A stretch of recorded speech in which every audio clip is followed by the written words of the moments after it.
కేసీఆర్ కు అసెంబ్లీ అంటే భయం ఎందుకని డిప్యూటీ సీఎం భట్టి విక్రమార్క ప్రశ్నించారు.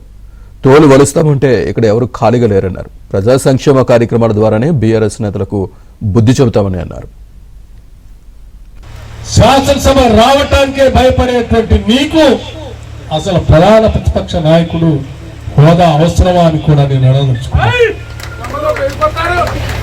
నువ్వు సభకొచ్చి మాట్లాడలేవు, కానీ బయట మాత్రం నీకు కావాల్సిన కార్యాలయంలో 10 మంది నీ మనుషులు కూర్చోబెట్టుకొని ప్రజల కోసం పనిచేస్తున్న కాంగ్రెస్ ప్రభుత్వానికి ఆ ప్రభుత్వం తోలు ఒలుస్తా నేను గెలిచానంటే నువ్వు తోలు ఒలుస్తా అంటే చూడటానికి ఇక్కడ ఎవరు ఖాళీగా లేరు.